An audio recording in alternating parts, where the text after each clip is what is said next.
ঢাকার রাস্তায় ট্রাফিক আইন ভাঙার সেই চিরচেনা দৃশ্য কি তবে এবার অতীত হতে চলেছে?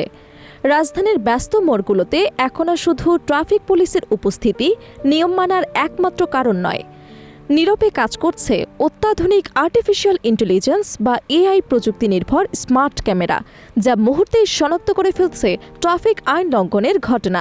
ফলে চালকদের মধ্যে তৈরি হয়েছে নতুন ধরনের সতর্কতা ও শঙ্কা।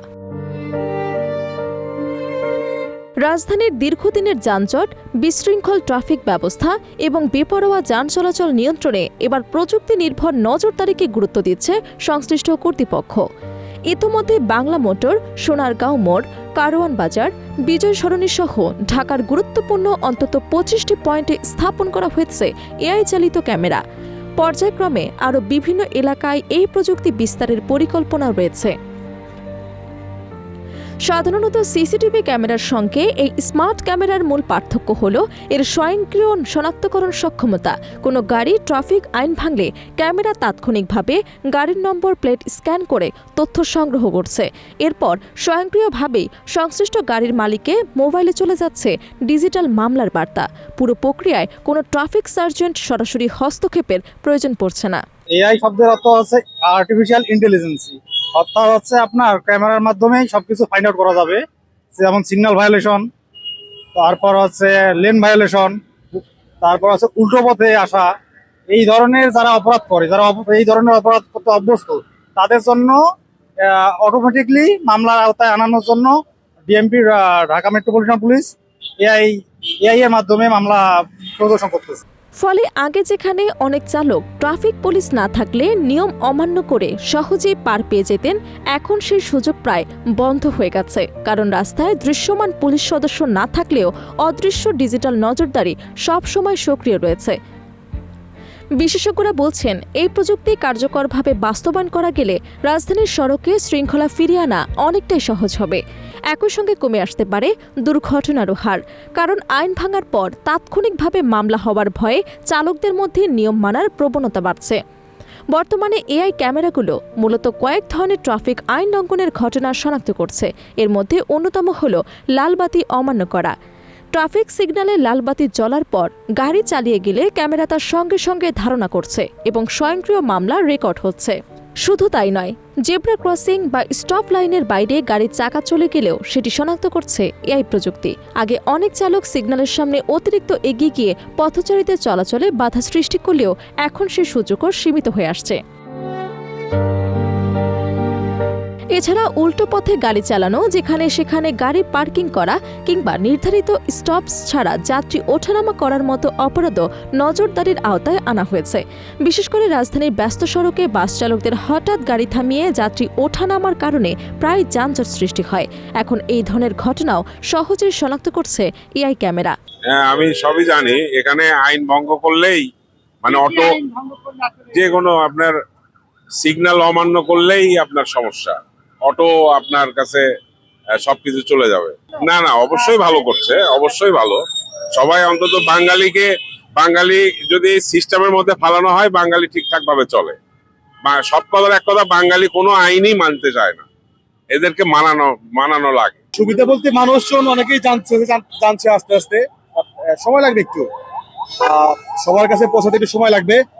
তবে আপনাদের খেয়াল করেন, দেখবেন অনেক গাড়ি আপনি থেমে যাচ্ছে, যারা জানে তারা থেমে যাচ্ছে। আমাদের পুলিশ কাজ করতেছে, আস্তে আস্তে এটা প্রচার হচ্ছে। সবাই আশা করি কিছু সময় পরে এটা সবাই জেনে যাবে। তো আপনি সিগন্যাল না মানেন, বাম লেন বন্ধ করেন, বাইকে হেলমেট না পরেন, তারপরে আপনার যদি এই যে কাজগুলো আপনি করলে আপনার অটোমেটিক মামলা হয়ে যাবে। সংশ্লিষ্ট কর্মকর্তারা জানিয়েছেন, প্রযুক্তির মাধ্যমে ট্রাফিক ব্যবস্থাপনায় স্বচ্ছতা আনাই এই উদ্যোগের মূল উদ্দেশ্য। কারণ অনেক ক্ষেত্রেই অভিযোগ ছিল যে ম্যানুয়াল ট্রাফিক ব্যবস্থার অনিয়ম বা প্রভাব খাটানোর সুযোগ থেকে যায়, কিন্তু ডিজিটাল ব্যবস্থায় সেই সুযোগ অনেকই কমে গেছে। শনাক্ত হওয়া মামলার জরিমানাও এখন অনলাইনে কিংবা মোবাইল ব্যাংকিংয়ের মাধ্যমে পরিশোধ করতে হচ্ছে। ফলে মামলা এড়িয়ে যাওয়ার সুযোগও সীমিত হয়ে এসেছে। চালকদের অনেকেই বলছেন, এই ব্যবস্থা একদিকে যেমন কঠোর, অন্যদিকে সড়কে শৃঙ্খলা ফিরিয়ে আনতে কার্যকর ভূমিকা রাখতে পারে। এটা ভালো ভাই, দেশের জন্য ভালো, মানুষের আইন পালন করবে, এটা ভালো। প্রাথমিকভাবে যেটা তো করা হচ্ছে সেটা হলো সিগন্যাল ভায়োলেশন করলে, মানে স্টপ লাইন বলে একটা লেখা থাকে প্রত্যেকটা সিগন্যালের সামনে, সাদা দাগ দেওয়া। ওই দাগটা যদি আপনার লাল বাতিতে ক্রস করেন তাহলে আপনার নাম্বার প্লেট জুম করে ক্যামেরার মাধ্যমে মামলা হয়ে যাবে।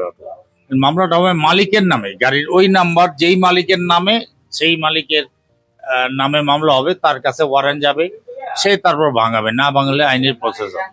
তার নামে তো ওয়ারেন্ট ইস্যু হবে, তার তো কাগজ ডকুমেন্ট আমি জব্দ করছি না, সে কি আনতে যাবে, সে জানবে কিভাবে এটা ফাইন করছেন। তার নামে ওয়ারেন্ট ইস্যু হবে, তার ওই ঠিকানায় ওই ওয়ারেন্ট চলে যাবে যে আপনি আপনার মামলা আপনার গাড়ির নামে হয়েছে, অমুক তারিখে এতটা বাজে আপনার সিগন্যাল ভায়োলেশন করছেন, সেই মামলা হয়েছে, আপনি ভাঙান, আদারওয়াইজ আপনার নামে ওয়ারেন্ট জারি হবে। অ্যাকচুয়ালি প্রচারের ব্যাপারটা তো আমার যতটুকু জানি আপনারও ততটুকু জানার কথা, কমিউনিকেশনটা ফলো করলে হয়। ওই জায়গায় এখনো ওইভাবে আমার নজরে আসে নাই। তবে আমাদের গ্রুপ, আমাদের বিভিন্ন সার্কেলের যে গ্রুপ আছে পুলিশের, তারা করছে, কিন্তু পাবলিক আমভাবে করা হয় নাই। ওটা আপনারা শুরু করেন, প্রচার শুরু করেন, তাহলে আপনারা যদি একজন শুরু করেন ওটা দেখা দেখি আরেকজন ডাইভার্ট হবে, প্রচারটা তাহলে বেশি হবে। আর আমাদের প্রশিক্ষণ হয়েছে, আমাদের ভিডিও মামলা যেমন এইটা করার আগেও আমরা অনেক ভিডিও মামলা করি, রং পার্কিং করে গাড়ি রেখে চলে যায়, মালিক নাই, ড্রাইভার নাই, কেউ নাই, কাগজ কোথায় পাবো, গাড়ি তো লক, তখন আমরা ভিডিও মামলা করি। ভিডিও মামলা করে ওইটার ওয়ারেন্ট ওই মালিকের নামে যায়, অনেক ভাঙাইতে আসে, প্রত্যেকটা ট্রাফিক অফিসে ভিডিও মামলা ভাঙাইতে আসে, আপনি ট্রাফিক অফিসে খোঁজ নিলেই দেখতে পারেন। তবে কেউ কেউ উদ্বেগও প্রকাশ করছেন। তাদের মতে প্রযুক্তিগত ত্রুটি, ভুল সংশোধনের কারণে সাধারণ মানুষ ভোগান্তিতে পড়তে পারেন। তাই এই ব্যবস্থা যথাযথ পর্যবেক্ষণ এবং নিয়মিত মনিটরিং নিশ্চিত করা জরুরি। এরই মধ্যে রাজধানীর বিভিন্ন এলাকায় এআই ক্যামেরার উপস্থিতি চালকদের আচরণে পরিবর্তন আনতে শুরু করেছে বলে মনে করছেন সংশ্লিষ্টরা। বিশ্লেষকদের মতে দীর্ঘদিন ধরে হাতের ইশারায় ট্রাফিক নিয়ন্ত্রণের যে প্রচলিত ব্যবস্থা চলে আসছে, প্রযুক্তি নির্ভর এই নতুন উদ্যোগ সেটিকে আরও আধুনিক এবং কার্যকর পর্যায়ে নিয়ে যেতে পারে। ভবিষ্যতে এআই ভিত্তিক ট্রাফিক ব্যবস্থাপনা পুরোপুরি চালু হলে ঢাকা শহরের সড়কে শৃঙ্খলা ফেরানোয় অনেকটাই সহজ হবে বলে আশা করা হচ্ছে।